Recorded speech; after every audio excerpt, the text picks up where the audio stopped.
Here's the easiest way to add vignette effect to your image. First of all, duplicate your image layer and then click here, select gradient, click on this gradient drop down.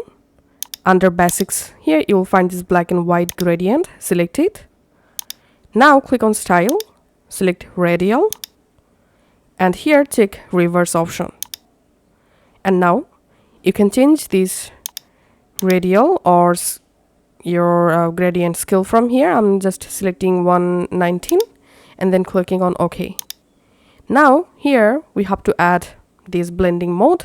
So click here and select multiply, or you can select darken. So in my case, I'm selecting here multiply, and here we can see the before and after result. So that's how we can actually add vignette effect. And to change vignette scale, you can just double click on this gradient thumbnail, and here you can go ahead and change your color, and this is how you can actually do it.